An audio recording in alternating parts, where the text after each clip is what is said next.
New Amnesia game. The Bunker. I mean, Amnesia is kind of like old school horror though, so it's probably not that scary.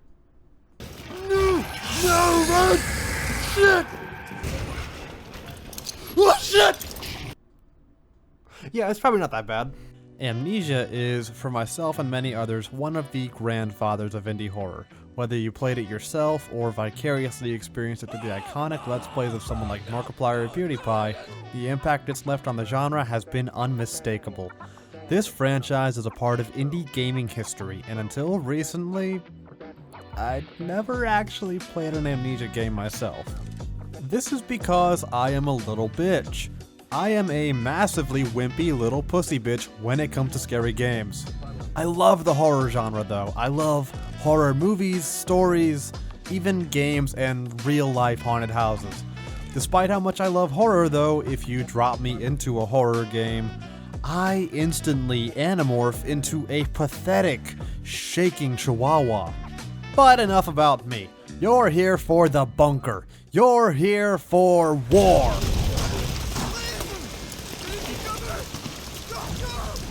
As the game begins, you find yourself in the throes of trench warfare.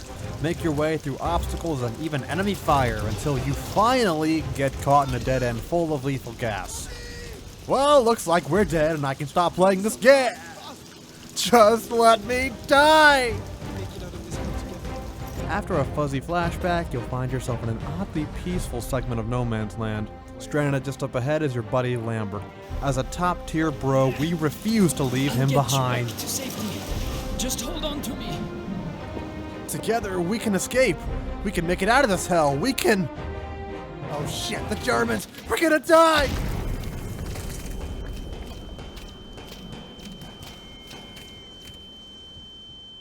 Fuck. At long last, the moment you've waited for and I've dreaded. Soon after waking up, you'll find that your dick-lipped officers blew the exit to save themselves and leave all of you to die. As such, your objective is to undo this fuckery and escape with your life. To start, we're gonna head to administration. On the way, you'll acquire a flashlight with a noisy crank to activate and a brother-in-arms who is unfortunately at death's door. He wants you to take him out before something else gets to him, so he gives you his gun. However, once you retrieve some ammo...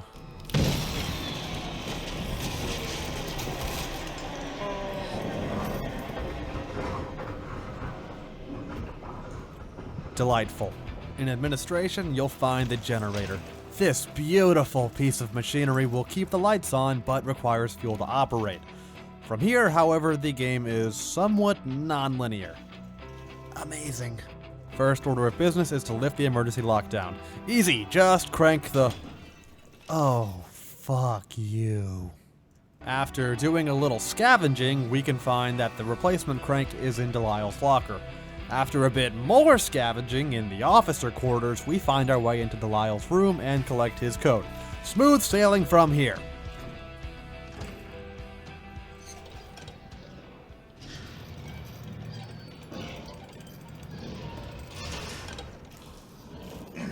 Oh, Jesus! God! Fuck! Oh, what the shit? At this point, you open up the prison and communications areas. I went to communications first and you could say it went pretty well.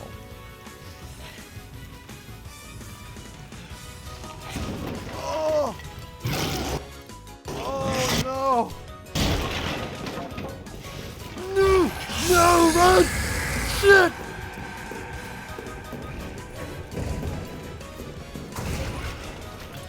Oh shit! Oh god! I did not return to communications in this session. Maintenance it is!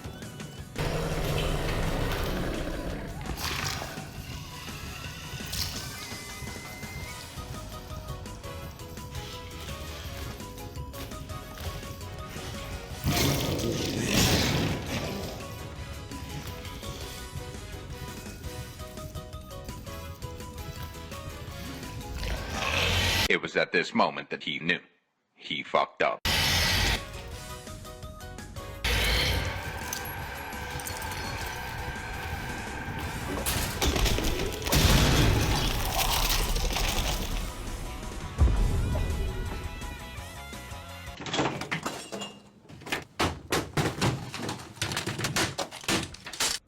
Alright guys, please be gentle with what I'm about to tell you. I got a little frustrated, which led to restarting the game on easy difficulty and looking up how to deal with the rats. And, well... That's the neat thing. You don't. Following the previously stunning success, as my luck would have it, was a week of technical issues and anger surpassing the natural limits of mortal men. After locating the frustratingly simple solution, I was finally able to return to Amnesia with a renewed hunger for victory.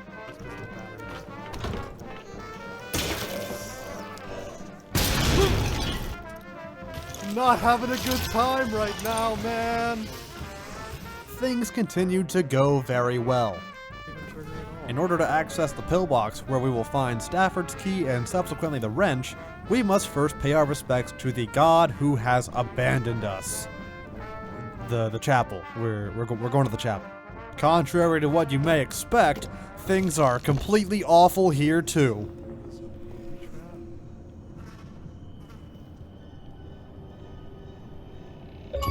Not right now, Xbox, I'm having a moment. Along with Father Frisky, you'll find a pillbox key in the confessional booth. And while I hate the idea of being locked in a tight space with a priest just as much as any other handsome young lad, that's the bullet we've got to bite because our very scary friend is looking to partake. There is only one scrumptious body here, and it is not the Lord's.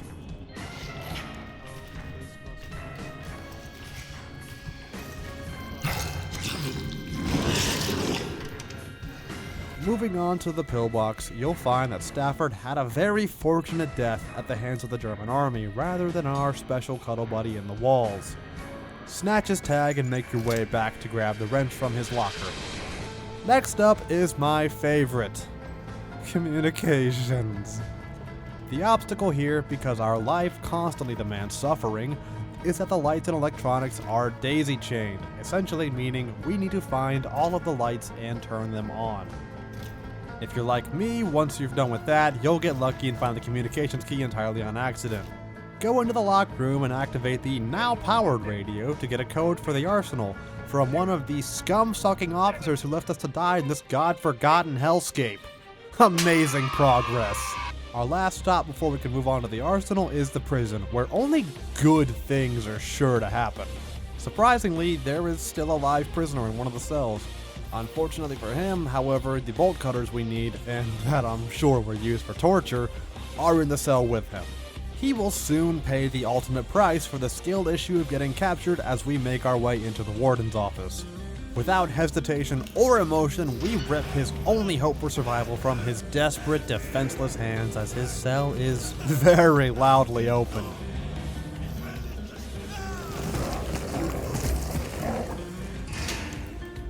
After a short wait in the comfortable safety of the warden's office, we can retrieve the bolt cutters and make our way to the arsenal. From here, there are two more key items for us to find: a bundle of dynamite and a detonator handle. The dynamite itself is in a larger storage area while the detonator is in the Roman tunnels. The tunnel entrance gave me incorrigibly bad vibes, so I decided to go for the dynamite first. There was truly no winning for me. To reach the dynamite, you have to make your way through a labyrinth of debris while the monster is suddenly far more active than before, popping out and roaming around even with the lights on. But after a painstakingly slow and stressful journey, we finally grab the dynamite. And then get to go back through it all over again. Just kidding. At least in my playthrough, he got a little cranky and destroyed a lot of shit, creating a significantly quicker shortcut for me. So with that handled, it's time to explore the Roman tunnels.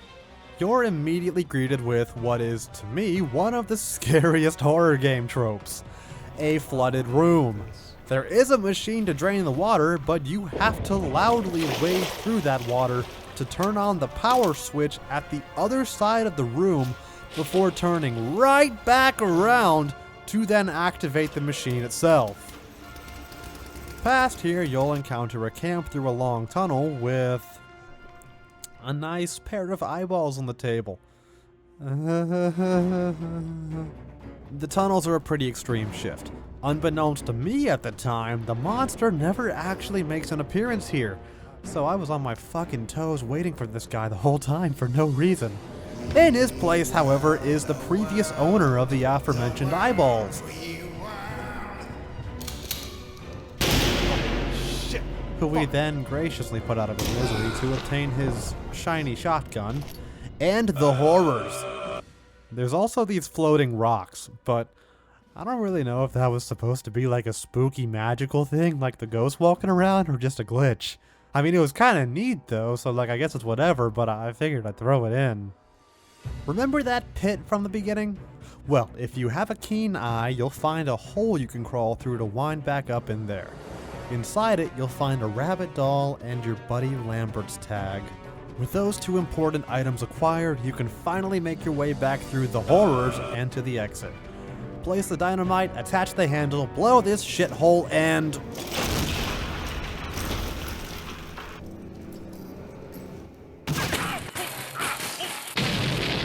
Fuck! Okay, deep breaths. We got this. We're good. We're chilling. We are big chilling right now. So chill. One foot in front of the other. Upon coming to this very deep chasm and very untrustworthy looking bridges, we are face to face for the last time with the beast. As luck would have it, our exit is past a very high wall, so our very slow and stressful game plan is to drag these very heavy boxes close enough to climb them and over the wall. For once though, a spark of luck faintly shines on us. If you throw out the rabbit doll, the beast recognizes it. In its behavior, you can witness a sort of forlorn emotion that previously seemed unthinkable for this monster. In this behavior, it becomes all too clear that your friend, Lambert, he's still in there somewhere. Maybe you can reach him. Save him, even. Maybe you can get out of this together. Nah, man, he will still fucking kill you without a second thought. Armed with this knowledge, it feels like a crime to leave your friend to survive and suffer in this inhuman state. Fortunately, some of those bridges are just as feeble as they look. With the firepower of our newly acquired shotgun, we can destroy the ground right under his feet, casting him into the abyss and rescuing him from that painful existence. With the beast dealt with, you no longer face any opposition to your escape. Simply climb over the wall and bask in your new freedom.